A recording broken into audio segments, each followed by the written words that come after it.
우리 본문 말씀 통해서 말씀을 보는 관점이라는 제목으로 우리 말씀 잠깐 받도록 하겠습니다. 그래서 우리가 지금 현재 성경을 오전 예배 시간에는 주일 오전 예배 시간에는 사복음서 중심으로 보고 있었고 오늘이 이제 마태마가 누가복음 그동안 봤는데 누가복음 마지막 장을 오늘 보게 되었습니다. 그래서 오늘 마무리를 하고 다음 주간에는 우리 세계 렘넌트 되어 있기 때문에 우리 그거 참여해서 그거 메시지를 정리를 한번 하고 그 다음 주간부터 또다시 우리 흐름대로 이렇게 진행을 하도록 그렇게 하겠습니다. 그래서 오늘은 이 본문 말씀 중에서 말씀을 보는 관점이다 라는 제목으로 우리 잠깐 말씀 받겠습니다. 분명히 하나님께서는 우리에게 말씀을 주셨습니다. 하나님이 이 땅을 창조하시고 이 땅에 찾아온 문제를 정확하게 아시고 준비하셔서 우리에게 어떻게 하면 살 수 있는가 하는 방법을 우리에게 전달해 주셨는데 이게 사실은 성경 66권입니다. 그래서 이 말씀은요 정확무오한 하나님의 말씀입니다. 이 말씀이 우리 손에 들어오기까지가 어마어마한 일들이 있었죠. 성경은 거의 한 1500년 정도죠. 그리고 40여 명의 저자에 의해서 쓰여진 것이고요. 하나님께서는 이 저자들을 사용하셔서 각자의 경험과 기록, 이 인성, 인품 모든 것들을 활용하셔서 성경을 기록하게 하셨는데 이것이 하나의 주제로 관통을 하고 있습니다. 그것이 놀랍지 않습니까? 성도님들 이들이 지금 그때 당시에 스마트폰이 되는 것도 아니고요. 인터넷도 안 되고 시간도 안 맞고 각자가 참 환경이 달랐는데 나중에 집대성하여서 보니까 이것이 하나의 주제로 관통을 하고 있다는 것입니다.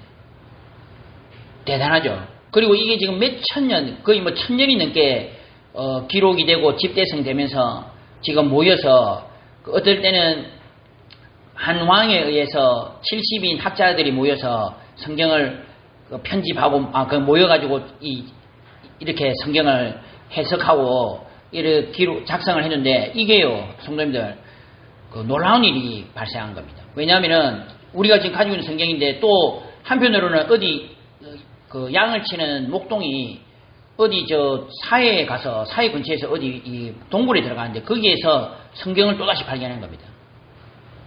그 놀라운 것이요. 지금의 우리 성경 가지고 있는 성경과 그 안에서 그게 지금 몇천 년 전에 의해 쓰여진 성경인데 그 사람들의 성경과 비교를 해보니까 오차가 거의 없다는 것입니다. 오차가 있을 수가 있죠. 왜 있을 수가 있습니까? 우리로 따지면 예를 들어서 옛날에는 우리 주격조사 얻는 이걸 썼는데 옛날에는 그냥 이만 쓰지 않습니까? 이런 거 말고는요 거의 오차가 없다는 것입니다. 그래서 성도님들 말씀은요 정확무오한 하나님 말씀입니다. 제가 볼 때 진리는 그래서 말씀밖에 없습니다. 그런데 문제는 말씀은 너무 방대합니다. 그러다 보니까 말씀도 말씀이지만 이 말씀을 보는 눈이 너무 중요한 겁니다. 말씀을 성경이 너무 방대하기 때문에 이 잘못 보면요 잘못된 해석이 나오고 그것 때문에 큰 문제가 생기기도 합니다. 그래서 오늘 우리 이 말씀을 보는 관점을 통해서 정확하게 말씀을 보고 우리가 이제 응답받도록 인도를 받아야 되겠습니다. 그래서 제가 볼 때 성경을 많이 읽는 것보다 더 중요한 것은 성경을 보는 올바른 눈을 가진 것이 더 중요합니다. 성도님들. 그죠? 성경의 주제와 핵심을 모르면 이게 잘못하면 굉장히 큰 문제가 오는 겁니다. 그래서 하나님께서 작업을 많이 하셨어요. 그 중에 하나가 종교개혁을 일으키시고 그 중에 칼빈이라는 신학자를 일으킨 겁니다. 전 세계 신학자들과 이 학자들이 말하기를 성경 전체 주제, 성경 전체를 꿰뚫으면서 그러면서도 이 가장 정확한 관점으로 해석한 인물을 칼빈이라고 보거든요. 하나님께서 한 시대에 그런 천재를 일으키셔서 이런 우리가 성경을 정확히 볼 수 있도록 만들어준 겁니다. 그래서 성경은요 잘못하면요 안 된다 이런 관점으로 보면요 안 되는 것으로 보인다니까요. 성경이 심지어 성경이 어떻게 이룰 수 있나 이래 되면요 이제부터는 해석을 막 해야 되는 겁니다. 심지어 홍해 같은 경우에도 저절로 갈라진 거다.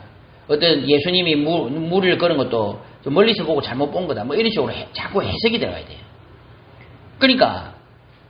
그러다 보니까 전 세계에 지금 이런 자유주의, 방금 전에 말씀드린 이런 잘못된 시각들이 확 들어가 버렸어요. 그런데 참 희한하게도 성경에 대해서 굉장히 보수적인 시각을 가진 나라가 지금 많이 없고요. 그런 신학교 많이 없는데 유일하게 그런 시각을 가진 교단과 단체가 이 지금 주류를 이루고 있는 나라가 이 대한민국입니다. 저는요, 이 우리나라가 진짜 복을 받았다고 봅니다. 왜냐하면 다른 나라에 가면요, 전부 다 방금 전에 말씀드린 이 자유주의 시각적 신학이, 심지어 종교 개혁을 일으켰던 저 독일이나 이런 미국 이런 나라에서도 지금 이 자유주의적 시각이 판을 치고 있습니다. 근데 우리나라만요, 희한하게 성도님들 아시는지 모르겠지만 합동, 고신 이런 데는요, 대표적인 보수 신학인데 이런 데가 하나님의 말씀을 정확무한 하나님의 말씀으로 받아들이는 교단입니다. 참 감사하죠. 그래 이런 데서 우리가 나온 겁니다. 그 말씀을 올바르게 보는 눈이 너무 중요합니다, 성도님들. 하나님의 말씀을 정확하게 보고 이 말씀은 살아있는 하나님의 말씀이다. 그리고 지금도 역사하고 성취되고 있다. 이런 관점만 우리 지금 새가족이나 우리 이 청년들이나 렘넌트한테 올바로 딱 심어주면요, 이 아이들은요 영원히 사는 겁니다. 말 한마디가 너무 중요합니다. 성도입니다. 근데 반대로 그런 관점을 만약에 예를 들어서 내가 볼 때 교회나 뭐 잘못된 내가 이건 아니다 하는 뭐가 있었단 말입니다. 그게 딱 있는데 그거를 새가족이나 우리 이 중요한 렘넌트가 딱 듣게 되면요, 이게 한번 들어가면 이게 또 빠져나가지 않습니다. 제가 볼 때 어떤 것보다 중요한 게 말씀 보는 관점이고요, 그거 전달해주는 사람이 굉장히 중요하다니까요. 아니, 옛날에도 그 기억납니다. 우리 그 새가족인데 이제 어떤 권사님하고 같이 막 다니게 된 거죠. 근데 이 권사님이 이런 부분이 약했던 겁니다. 그러니까 딱 나중에 저보고 하는 말이에요. 목사님, 성경에 나오는 그런 사람 없습니다. 새가족이. 내 앞에서 그런 이야기를 하더라고요. 그러니까 이게 너무 중요합니다. 성경입니다. 그러니까 성경에 보면 이게 바로 예수님이 말씀하시잖아요. 연자 맷돌을 목에 다는 것 같다. 왜냐하면 이 한 사람이요, 그 말 한마디 들어보면 이게 한번 신앙이 그렇게 딱 불신앙이 들어가 버리면 이게 회복되기가 너무 어렵고요. 반대로 만약에 올바른 말씀 보는 관점이나 이런 눈이 딱 열려버리면요, 제가 볼 때 이 사람은요 영원히 삽니다. 영원히. 그러니까 오늘 이 부분을 딱 해야 됩니다. 그러니까 제 아는 렘넌트인데 그러니까 이거는 눈에 보는 거 다릅니다. 왜냐하면은 이 어머니도 그렇고 막 신앙 너무 좋거든요. 근데 이 렘넌트가 이 사람들은요 전부 눈에 보는 것만 이야기합니다. 그러니까 이 렘넌트를 딱 친해지면요, 이 렘넌트가 이제 같이 데리고 다니고 먹이보고 이러면 지 속에는 다 나오거든요. 근데 이 아이가 뭐라는 줄 압니까? 저보고 목사님 세계복음은 안 됩니다. 저보고 그러더라고요. 제가 전도사인데도 저한테 그러더라고요. 전도사님 세계복음은 안 됩니다. 저보고 그러더라고요. 노골적으로 그렇게 이야기하는 거예요. 그 저요, 이야, 그러니까 이 아이들의 마음속에 지금 뭔가 겉으로 보는 거하고 다르게 잘못된 게 딱 들어가 버리죠. 그러니까 문제는 제가 볼 때요, 하나님이 하시는 거하고 다르게 이 친구가 그 마음과 생각 때문에 제대로 된 응답을 받지를 못해요. 지 인생이 안 풀린다니까요. 안 풀린다는 말이 막 얽고 힘들다 이 말이 아니고 뭔가가 자꾸 부정적인 상황으로 가는 겁니다. 그러니까 어쩔 때는 이만 사역을 하고 돌아와가지고 제가 저도 어쩔 수 없이 그 인간이다 보니까 무슨 일을 확대 해석하다든지 좀 크게 말하는 경향이 있습니다. 사역자도 그런 경향이 있습니다. 예를 들어서 막 그냥 이번에 막 어마어마한 역사이라고 이런 표현을 많이 쓰잖아요. 어마어마한 역사가 일어나고 막 엄청난 역사가 일어났습니다.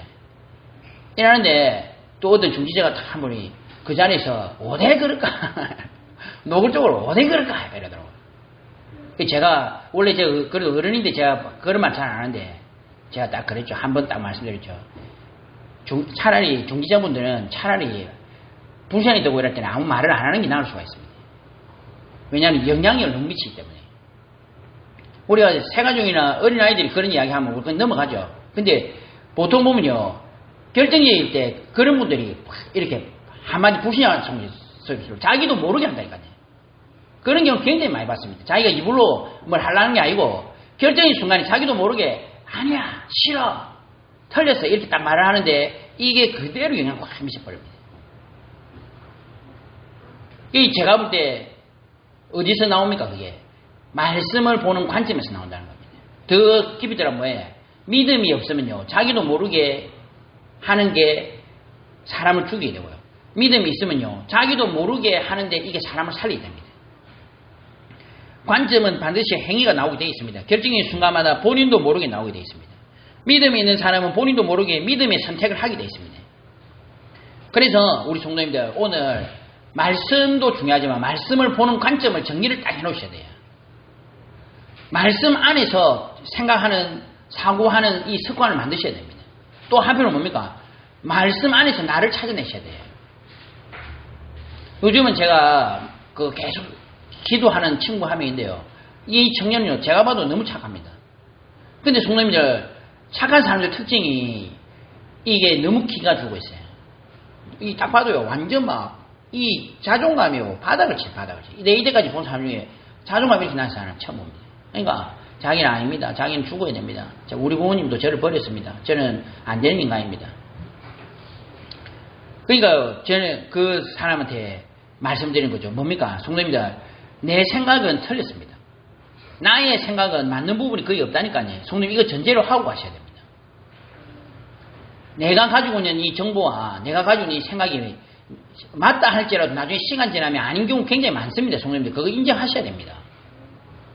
사람들이 자기 생각 거의 맞다 생각하고 나는 그런 적 없다 말하고. 그러니까 그러니까 성도님들, 저는 그건 제 생각이 이렇다 이렇게 말을 하지 이게 절대적으로 맞습니다 이런 표현을 잘 안 하거든요. 왜냐하면 내 생각이 틀린 경우 굉장히 많습니다. 성도님들, 맞죠? 그러니까 뭐만 맞습니까? 하나님의 말씀만이 맞습니다. 말씀 가지고 나를 보시고 말씀 안에서 나를 찾아내셔야죠. 그러니까 저는 우리 부모님이 저한테 늘 한 말이 있거든요. 항상 우리 어머니 저번 한 말이, 넓은 수가 무슨 말인지 모르겠는데 넓은 수 없는 인간, 저건 안 되는 인간, 뭐 이런 식의 이야기를 많이 들었단 말이에요. 저는 진짜 제가 그런 줄 알았어요. 저는 그냥 아무것도 하면 안 되고 그냥 숨만 쉬고 살아야 되는 그런 줄 알았다니까요. 근데 이제 어느 날 성경 안에서 저를 찾아낸 겁니다. 제가 하나님의 자녀요, 하나님의 형상이요. 사람은 부족하고 연약하지만 사람 살리는 전도적으로 볼 수 있다는 거예요. 이런 부분들이 제가 찾아내주고 제 자신이 제가 보여주기 시작하더라고요. 그때부터 성도님들, 제가 생각이 바뀌고요. 응답도 달라지더라고요. 이게 성도님들, 올바른 말씀 보는 관점을 찾아내셔야 되고요. 그 말씀 안에서 다시 나를 보는 눈을 여셔야 됩니다. 그러니까 저는 그래서 사역도 그렇게 보니까요, 너무 행복하더라고요. 왜냐하면 사람들은 아직까지 교회가 어렵지 않냐, 오만 때만 수도 아니고, 저는 그렇게 생각 안 하거든요. 이게 이제 사람들과 다른 것 같아요. 저는 우리 교회가 너무 귀하게 생각이 됩니다. 그리고 지금까지 얼마나 많은 일들이 있습니까? 제가 볼 때요, 전 세계가 진짜 이제까지 겪어온 일들을 생각해보면 너무 어려운 일도 많았죠. 근데 반대로 우리는 하나님이 지금까지 역사하셔서 오늘도 우리는 예배를 드리고 있습니다. 맞죠? 반대로 이야기하면요, 정말 하나님 말씀은 살아서 역사하고 계신 겁니다. 너는 베드로라, 내가 이 반석 위에 내 교회를 세우리니 음부의 권세가 이기지 못하리라. 맞죠? 저는요, 하나님의 말씀의 관점에서 볼 때 하나님은 지금도 이 말씀을 이루어 나가시고 성취시켜 나가신다. 성도님들과 긍정적으로 생각해라 말이 아닙니다. 이 좀 다른 이야기입니다. 그죠? 또 부정적으로 생각해라 이 말도 아닙니다. 성도님. 하나님의 말씀을 정확하게 보는 관점을 여시고 여기 응답을 받으셔야 됩니다. 분명히 말씀은요, 지금도 성취되고 있습니다. 말씀은 성취되고 있습니다. 성경을 가만히 보시면 세 가지로 나눌 수 있습니다. 성취라는 관점에서 볼 때 세 가지로 나눌 수 있습니다. 성취될 언약, 성취된 언약, 성취하실 언약. 성취될 언약이 뭐였습니까? 결론적으로 이 땅에 문제가 왔다는 겁니다. 이 문제 해결하러 한 존재를 보내주셔야 합니다. 그게 히브리어는 메시아요, 헬라어로는 그리스도입니다. 내가 너로 여자와 원수가 되게 하고 네 후손도 여자의 후손과 원수가 되게 하리니 여자의 후손은 네 머리를 상하게 할 것이요 너는 그의 발꿈치를 상하게 할 것이니라. 창세기 3장을 가장 근본적으로 원인을 일으키고 사람을 유혹했던 사단에게 하나님께서 하신 말씀입니다. 이걸 보고 뭐라고 하냐면 원시복음이랍니다. 원시복음. 그러니까 여자의 후손이 누굽니까? 바로 이 동정녀를 통해서 이 땅에 오실 예수 그리스도에 의미하는 겁니다. 그죠? 그 여자의 후손이 와서 사단의 머리를 박살낼 것이다. 성경 창세기 3장부터 시작해서 창세기 1장부터 시작해서 지금 예수 그리스도께서 이 땅에 오실 것을 계속 선포를 하고 있습니다. 너는 고페르 나무로 너를 위하여 방주를 만들되 그 안에 칸들을 막고 역청을 그 안팎에 칠하라. 이 땅에 홍수로 모든 사람이 다 죽을 것인데 방주 대신 그리스도, 그러니까 그리스도를 상징하는 거예요. 예언하는 겁니다. 그죠? 이 안에 들어가면 산다. 그래서 이 땅에 그리스도가 오실 것이다. 그 예수 안에 들어가면 산다. 이거를 지금 이야기하고 계시는 겁니다. 그들이 내 말을 들으니 너는 그들의 장로들과 함께 애굽 왕에게 이르기를 히브리 사람의 하나님 여호와께서 우리에게 임하셨은즉 우리가 우리 하나님 여호와께 제사를 드리려 하니 사흘 들쯤 광야로 가도록 허락하소서 하라. 지금 이 성경이 개역 개정판이거든요. 지금 그 전에 개역 한글판에는 희생제사라는 단어가 있었습니다. 지금 희생제사가 없어졌습니다. 그래서 이것 때문에도 우리 많이, 왜냐하면 예수 그리스도에 관련해서 말하는 부분이 많이 약화되도록 이렇게 지금 번역이 되고 있는 이런 것들을 지적하는 데도 많이 있습니다. 그런데 희생제사를 드리면 사단의 손아귀에서 벗어날 수가 있는 겁니다. 바로에게서 벗어날 수가 있다니까요. 그래서 이게 뭘 의미합니까? 바로 예수 그리스도를 의미하는 겁니다. 희생제사, 뭘 가지고 희생을 합니까? 어린 양을 가지고 희생제사를 드리는 겁니다. 그 어린 양이 누군데요?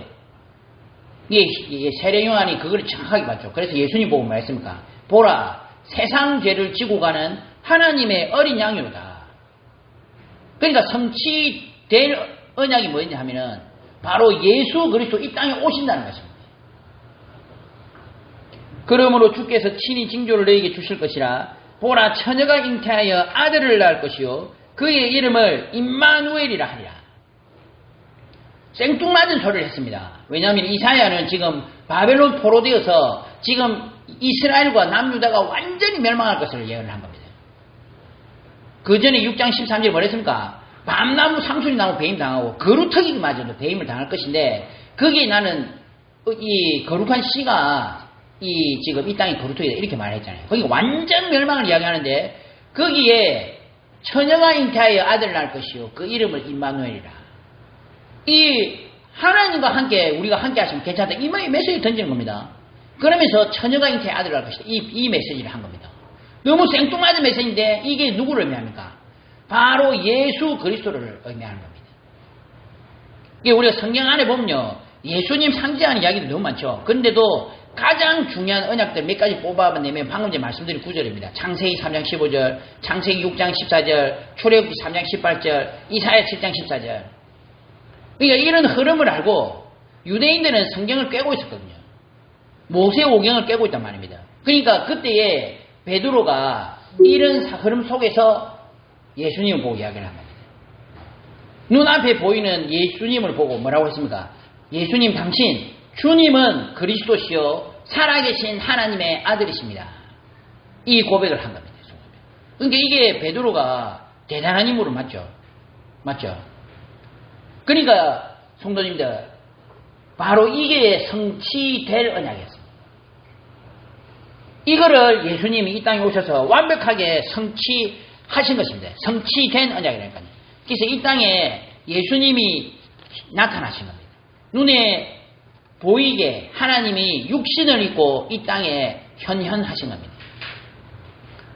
그게 갑자기 땅에서 혹 올라오는지 하늘에서 내리면 이상하잖아요. 그리고 또 우리와 같이 육신을 입고 있어야 된단 말입니다. 그리고 그렇지만 죄의 문제에 안 걸려야 된단 말입니다.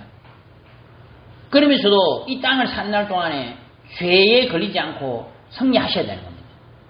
그 조건을 완전히 완수시키시고 완성하시고 지금 이 30년간 사생에 3년간 공생애를 만무리하시고 십자가에 죽으셨다가 부활하여 성천하신 겁니다.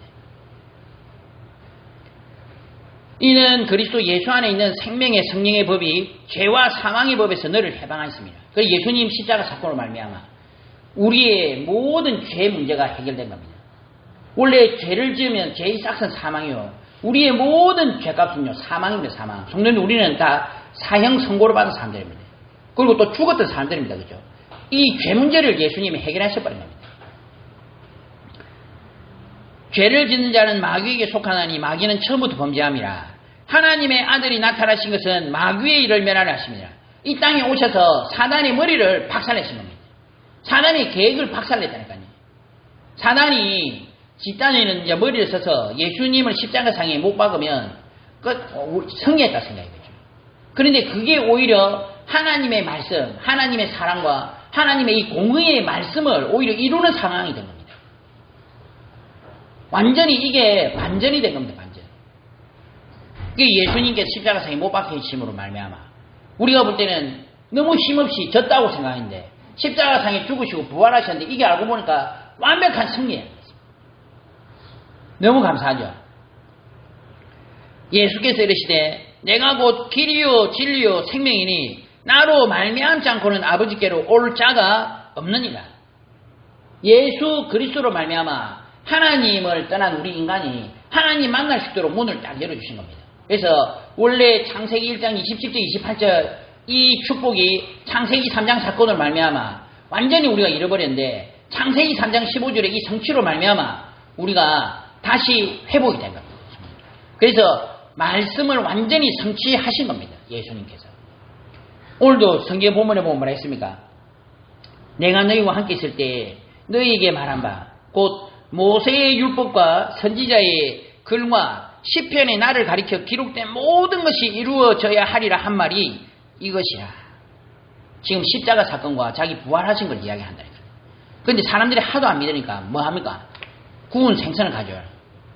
내가 지금 부활한 것은 영으로 한 것이 아니다. 육신이 분명히 나타났다니까요. 그걸 먹는 것도 보여주는 겁니다. 그래서 지금 내가 한 것은 뜬구름 잡는 소리가 아니야. 나는 이 땅에 분명히 존재했고 그리고 십자가 상에서 죽었다가 너희들의 인생의 모든 문제를 다 해결했어요. 그 이야기를 지금 정확하게 설명하고 계신 겁니다. 그리고 너희가 이 일의 정인이다. 그 이야기를 지금 하신 겁니다. 이같이 그리스도가 고난을 받고 제3일에 죽은 자 가운데서 살아날 것과 또 그의 이름으로 제3을 받게 하는 회개가 예루살렘에서 시작하여 모든 족속이 전파될 것이 기록되었으니 지금 이 흐름에서 너희들이 지금 앉아있는 것은 지금 나의 증인이라. 증인. 너희가 이 모든 일의 증인이라. 그래서 성도님들 우리가 오버할 필요가 없습니다. 증인이 되시면 돼요. 사실의 증인이 됩니다. 거짓말 안 하면 돼요. 성도님들 거짓말하면 나중에 다 끝납니다. 다 틀어집니다. 그죠? 우리가 거짓말을 하면요 나중에 지금 말한 것과 나중에 말한 게 차이가 난다니까요. 근데 증인은 어떻게 돼요? 1년 뒤에 10년 뒤에 30년 뒤에 들어도 똑같은 말을 반복을 합니다. 왜 그렇습니까? 증거가 있고 거기에 대한 증인이기 때문에. 그래서 성도님들이 우리가 이제부터 이 땅에 성취된 언약을 이루신 예수 그리스도의 증인입니다. 증인. 그래서 예수님께서 이 땅에 오셔서 이 말씀을 언약을 성취하신 겁니다. 그 흐름이 바로 성경 66권이랄까요. 그러면서 이제는 마지막으로 성취할 언약을 주신 겁니다. 그게 바로 뭡니까? 예수님께서 십자가상에 이제 죽으셨다가 부활하시면서 주신 말씀입니다. 11제자가 갈릴리에 가서 예수께서 지시하신 산에 이르러 예수를 배우고 경배하나 아직도 의심하는 사람들이 있더라. 예수께서 나와 말씀하여 이르시되 하늘과 땅의 모든 권세를 내게 주셨으니 그러므로 너희는 가서 모든 민족을 제자로 삼아 아버지와 아들과 성령의 이름으로 세례를 베풀고 내가 너희에게 분부한 모든 것을 가르쳐 지키게 하라. 볼지어다 내가 세상 끝날까지 너희와 항상 함께 있으리라 하시니라. 그러니까 이제 우리에게 성취할 언약이 이 메시지입니다. 지금까지도 성도님들 복음 전파는 이루어졌죠. 그런데 앞으로 더 이루어집니다. 사람들은요 이 교회가 이렇게 약한데 천만의 말씀입니다. 우리 한편으로 그렇지만 한편은요 말씀은 더 왕성하게 전파될 것입니다. 성도님들 유대인들이 그리스도를 부정하거든요. 그런데 지금 그리스도를 믿는 유대인들이요 지금 급속도로 일어나고 있습니다. 제가 볼 때 이 땅의 땅끝 중에 땅끝은 제가 볼 때는 한편으로는 유대인들이거든요. 유대인들이 이제 그리스도를 인정하는 상황이 벌어진 겁니다. 오히려 더 말씀은요 급속도로 확산되고 한편으로는요 더 올바로 예수 믿는 사람들이 일어나고 있습니다. 뱀을 집어올리며 또 이르시되 너희는 온 천하에 다니며 만민에게 복음을 전파하라. 예수 오늘도 말씀에 뭐라고 하십니까? 볼지어다 내가 내 아버지께서 약속하신 것을 너희에게 보내리니 너희는 위로부터 능력으로 입혀질 때까지 이 성에 머물라. 복음 전파를 위해서 지금 성령충만 드리버라는 겁니다. 이게 바로 예수 그리스도 부활 메시지입니다. 그들이 조반 먹은 후에 예수께서 시몬 베드로에게 이르시되 요한의 아들 시몬아 네가 이 사람들보다 나를 더 사랑하느냐 하시니 그러되 이르되 주님 그러하나이다. 내가 주님을 사랑하는 주님께서 아시나이다. 이르시되 내 어린 양을 먹이라. 그러니까 예수님 그리스도 부활의 메시지는요. 2, 3, 7, 5천 종족 살리고 렘넌트들 살리고 죽어가는 사람들 살리라. 이게 바로 지금부터 성취하실 메시지입니다. 지금까지 이 메시지가 성취되어져 왔고요. 앞으로도 이 방향으로 갑니다. 성도님들.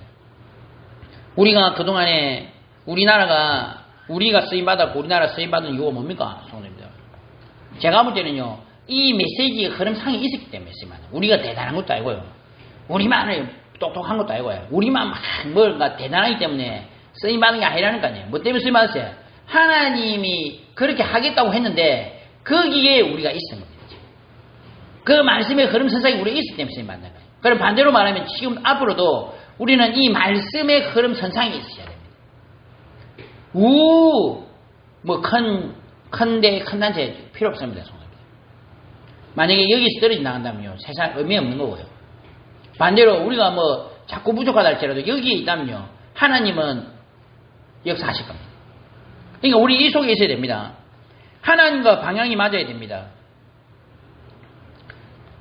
이 부활 메시지, 앞으로 성취하실 메시지와 우리가 맞기 때문에 우리 쓰임 받습니다. 그래서 우리가 잘 검토를 하셔야 돼요. 나는 여기에 있는가. 우리가 뭐 전도를 열심히 하기 때문에 쓰임 받은 게 아닙니다. 그지? 하나님이 세상 살리시는데 전도와 선교로 방향 이렇게 지금 움직여 나가시는데 우리가 있기 때문에 쓰임 받은 겁니다. 그지? 그럼 앞으로도 우리가 여기에 쓰임 받아야 됩니다. 그래서 우리가 지금도 세 가지 뜰을 만드는 겁니다.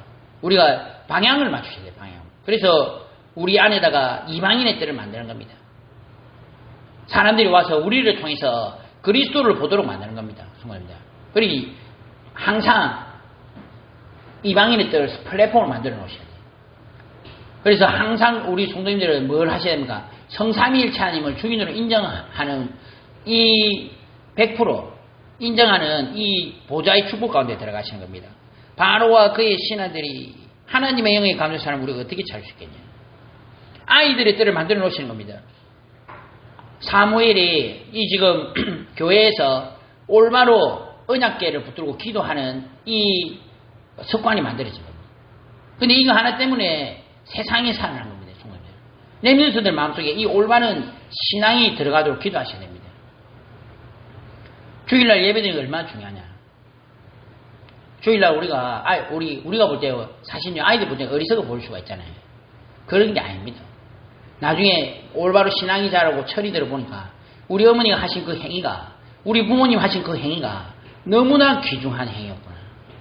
이 아이들이요. 나중에 만약에 그런 아이들이 일어나면요. 제가 볼 때 어떤 사람들보다도 큰 영향을 미치고 사람들 살리게 됩니다. 그리고 올바른 기도 치유의 뜰을 만들어야 됩니다.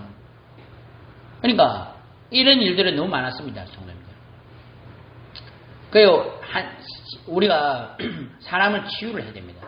치유라는 말이 병이 고치는 게 치유가 아닙니다. 성도님들. 그것도 치유죠. 그런데 진짜 치유는 뭐예요?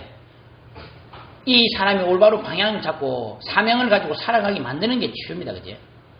그러니까 저는요. 그런 와중에 우리나라에 진짜 올바로 인도받은 사람은 손양원 목사님이라고 합니다. 손양원 목사님이 어떻게 했냐면 이 좌익 사상 가진 사람들이 모여가지고 손양원 목사님 아들 둘이 죽어버렸다는 거예요. 그것도 두들겨 패서 죽였습니다. 사람들 보는 앞에서 사람을 때려 죽였다는 거예요. 때려서. 그런데 이 목사님이 놀라워요. 이 장례식 때 글을 딱 읽는데 거기에 뭐라 적히냐면 나와 같은 죄인에게 이렇게 귀중한 순교자 두 아들을 주신 건 너무 감사합니다. 그러면서 마지막에 뭐라고 하느냐면 우리 아들을 죽인 사람들을 용서하고 제 아들로 삼겠습니다. 어떤 사람이 나타난 겁니다. 그리고 우리 사실은 손양 목사님 두 아들을 죽이는데 같이 했습니다 하는 어떤 청년이 나타난 겁니다. 그 아들을 아들로 삼았다는 거예요. 진짜로. 그리고 그 아들이 목회자 돼가지고 전도자 됐습니다. 제가 볼 때 치유 중에 치유입니다. 그죠? 그래서 성도님들 우리 마음속에 이게 있어야 됩니다. 이방인의 뜰, 아이들의 뜰, 기도의 치유의 뜰. 왜요? 예수 그리스도 지금 부활하실 그 메시지가 바로 이걸 의미하는 겁니다. 그죠? 그게 성도님이 지금부터 사람들을 놓고 기도하시는 겁니다. 우리는요, 조금 생각이 달라야 돼. 우리가 미울 사람도 있죠. 저도 있습니다, 성도님. 그러나 한편으로는요, 우리가 그 사람들 영혼을 왜 기도할 수 있어요? 용서해란 말이 아니고, 우리는 다른 사람을 부르셨어요. 맞죠? 그러니까 그게 안 되면요, 우리마저도 만약에 그걸 놓치게 되면 지난주 말씀대로 현장이 죽어버립니다. 현장이 죽고 되고 또 죽는 게 자녀들이 죽어버립니다. 나중에. 전도자들만은요, 파수꾼으로 서야 됩니다. 내가 파수꾼으로 서는데 우리 성 안에 내 원수가 있을 수가 있어요. 그렇지만은 우리는 파수꾼입니다. 그죠? 그 사람들을 지켜줘야 된다는 거예요. 그걸로 우리를 부르셨다는 겁니다. 그게 왜? 그게 바로 예수 그리스도 우리 주신 말씀이요. 예수님 우리가 명령하신 거기 때문에. 그래서 성취된 언약, 성취할 언약으로 주셔가지고 이 말씀이요. 성취가 쫙 되고 있는 겁니다. 이 관점으로 성경을 보셔야 돼요. 성경입니다. 성경에 보면 성경을 보는 관점은요. 너무 중요한 게 뭐냐 하면은 복음의 관점을 보셔야 돼요. 성경을 다른 관점으로 보시면요. 성경이 어떻게 되면 이단이 어떻게 생기냐면 다르리 끝단입니다. 나중에 들어가다 보면은 달라져 버려요. 복음의 관점으로 봐야 됩니다. 성경은.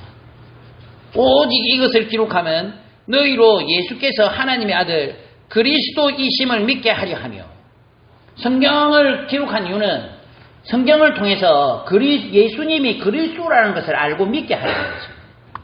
그리고 이것을 믿고 그 이름을 힘입어 생명을 얻게 하려 함이라. 어떤 사람 물어보더라고요. 가인, 아벨, 셋. 그거 말고 가인이 지금 아벨 때려 죽이고 가는데 막 다른 사람들한테 죽을까 싶어가지고 막 도망가는데 그때 당시에 그런 인구가 있었냐. 인구 있을 수 있죠. 왜냐하면 가인, 아벨 셋 다음에도 얼마든지 지금 아이들 많이 낳을 수 있습니다. 그죠? 설명을 할 수 있는데 제가 볼 때 그걸 기록을 안 해놨습니다. 왜 기록 안 해놨습니까? 오직 이것을 기록하면 너희로 예수께서 하나님의 아들 그리스도이심을 믿게 하려 하며. 그러니까 이거 말고는 기록을 안 하겠다는 겁니다. 왜?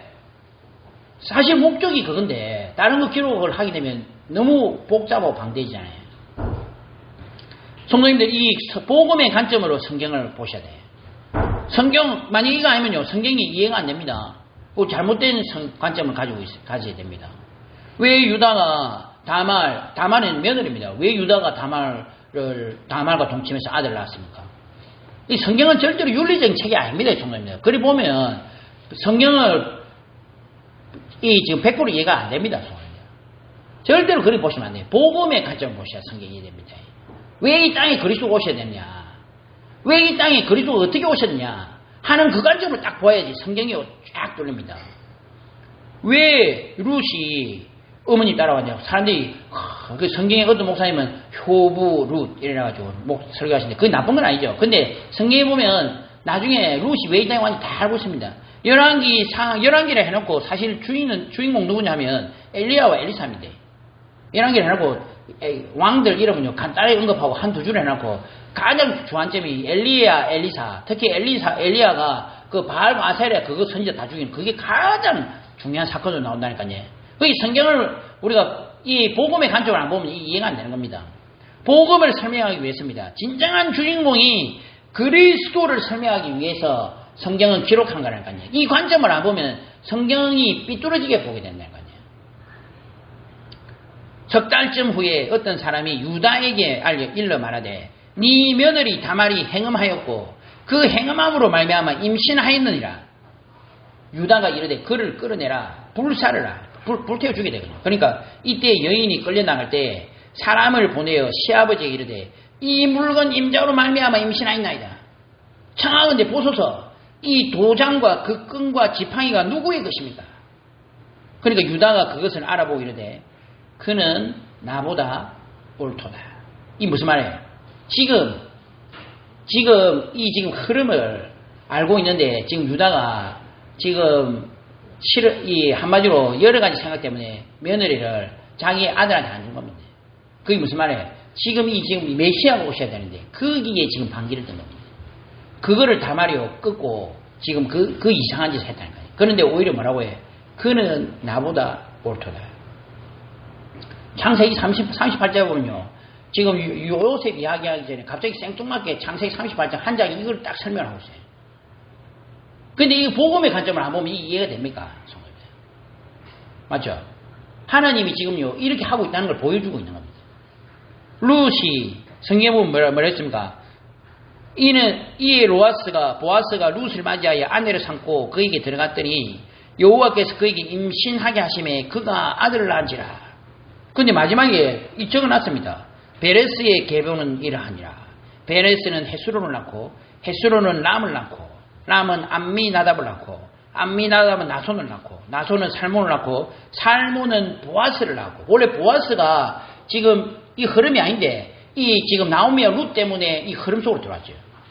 그래가지고 지금 보아스가 그 이스라엘 그 예수 그리스도 메시아 속에 딱 들어왔고 그리고 보아스는 오벳을 낳았고 오벳은 이새를 낳았고 이새는 다윗을 낳았더라. 이거를 굳이 그 안에 기록을 해놨어요. 왜 기록해놨겠습니까? 복음의 관점으로 지금 이야기가 진행되고 있다. 그죠? 오실 메시아를 지금 준비를 시키고 있고 거기에 지금 흐름에 있었던 인물이 누구라고 해? 유다와 다말과 룻이라는 겁니다. 그 중에 또 셈받은 인물이 누구라고 해? 기생 라합이었던 겁니다.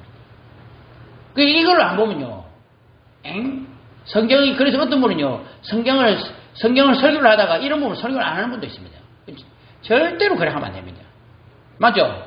성도님, 성경은 윤리적인 부분이 있죠. 그러나 그거는 한 부분이고 진짜 중요한 건 바로 이 복음의 관점으로 알고 계셔야 돼요.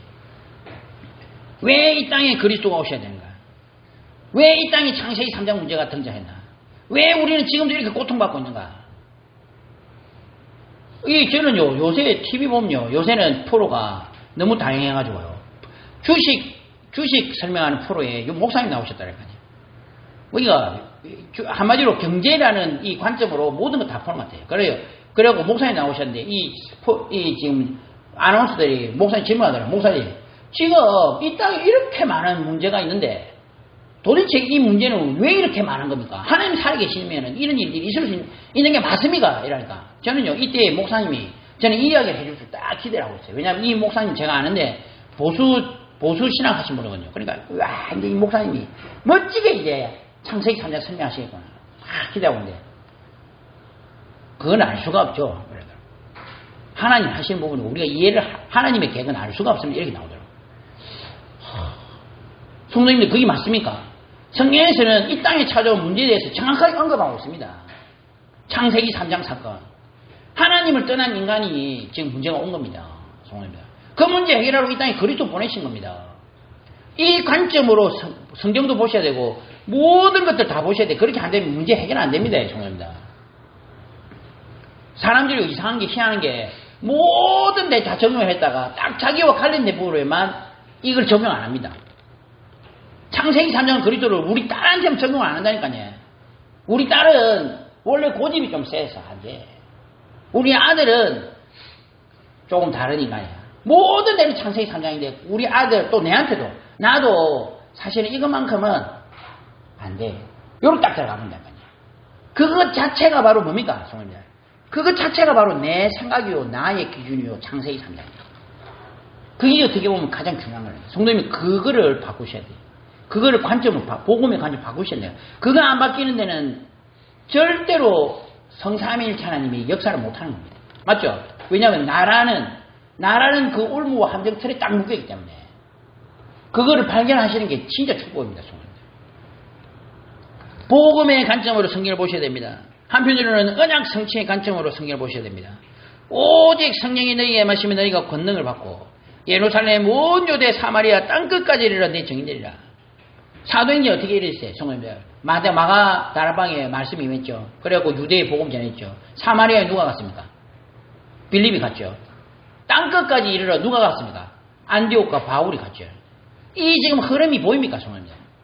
거기에 있었던 인물들이 쓰임받은 거지. 그 인물 때문에 하나님이 그 인물한테 끌려가신 게 아니라니까요. 성경은 성도님들, 이 언약 성취라는 것은 무서운 것입니다.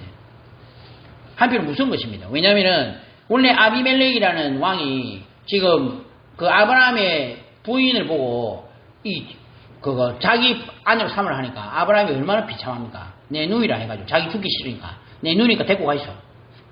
이랬던 인물이 아브라함이요, 아비멜렉인데, 아비멜렉이 어느 순간에 눈이 떠진 겁니다. 이거 보니까, 아브라함이 보통 인물이 아니라 하나님이 역사하는 인물이야. 아브라함이 뭐라 했는지 압니까? 그 군대 장관 비골이 아브라함에게 말하여 이르되, 네가 무슨 일을 하든지 하나님 너와 함께 계시도다.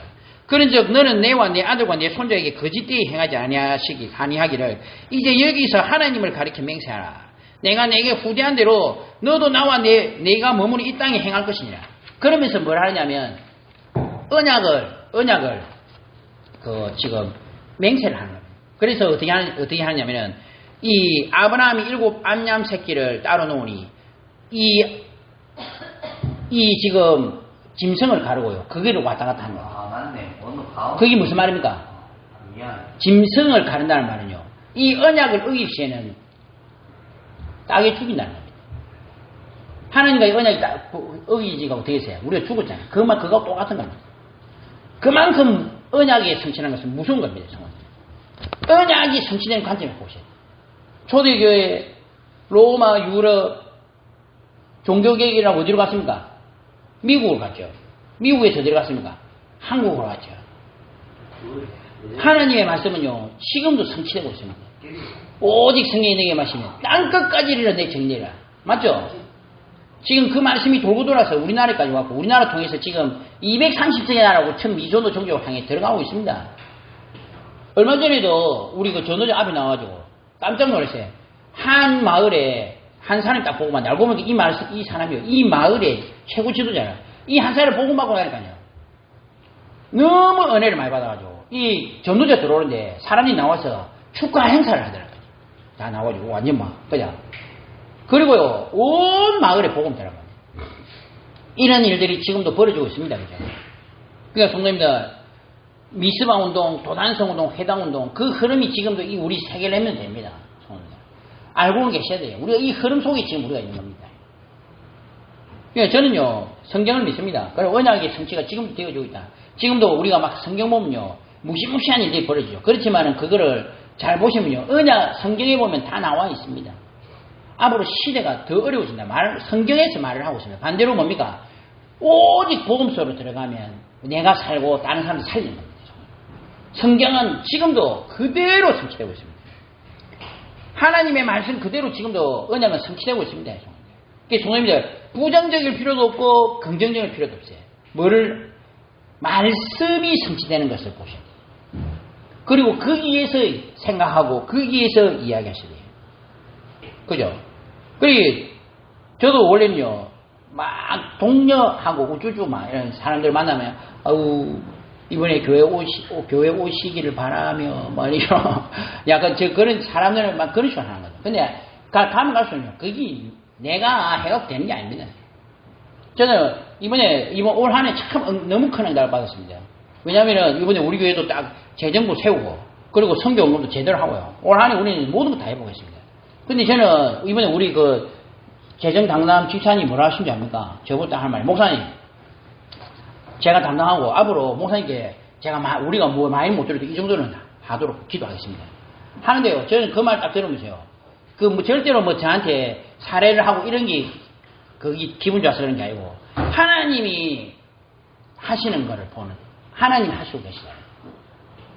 저는 그거 보면서, 그래, 막 동료해가지고 그래가지고 되는 게 아닙니다.